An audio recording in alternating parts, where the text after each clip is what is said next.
C'est sans doute l'une des expositions les plus audacieuses de cette saison artistique. Vincenzo Gemito prend ses quartiers au Petit Palais. Vous ne le connaissez pas?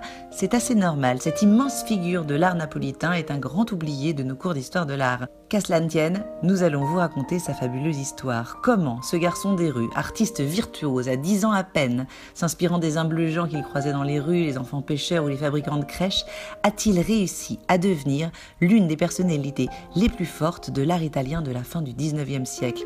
De la misère à la gloire, c'est l'histoire d'un destin incroyable qui nous est ici conté.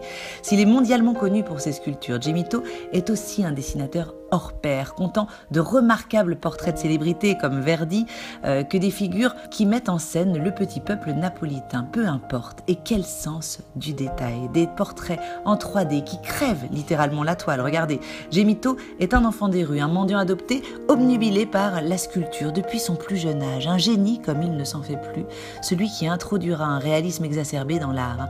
Une histoire de fou, au sens trop littéral du terme, controversé, méprisé ou adulé, le napolitain fait sensation partout. Dans sa ville natale et dans toute l'Europe. Ses œuvres déchaînent les passions, divisant la critique qui le décrie et le public qui l'adule. Personne avant lui n'avait osé réaliser des figures en bronze aussi torturées. Ses sculptures sans concession dérangent autant qu'elles fascinent, jusqu'à ce que notre artiste soit véritablement victime d'un gros burn-out, comme on dirait aujourd'hui. Trop de succès, trop de commandes, comme ces impensables sculptures en or massif exigées par la cour. C'en est trop pour cet enfant des rues. Une maladie mentale va l'envahir jusqu'à le ronger complètement, internement. Mais il s'en sortira. En 1878, Gemito triomphe à l'exposition universelle avec ses sculptures remarquables, alliant virtuosité et réalisme. Aujourd'hui, ses portraits prennent une tournure incroyablement contemporaine. Regardez un petit peu.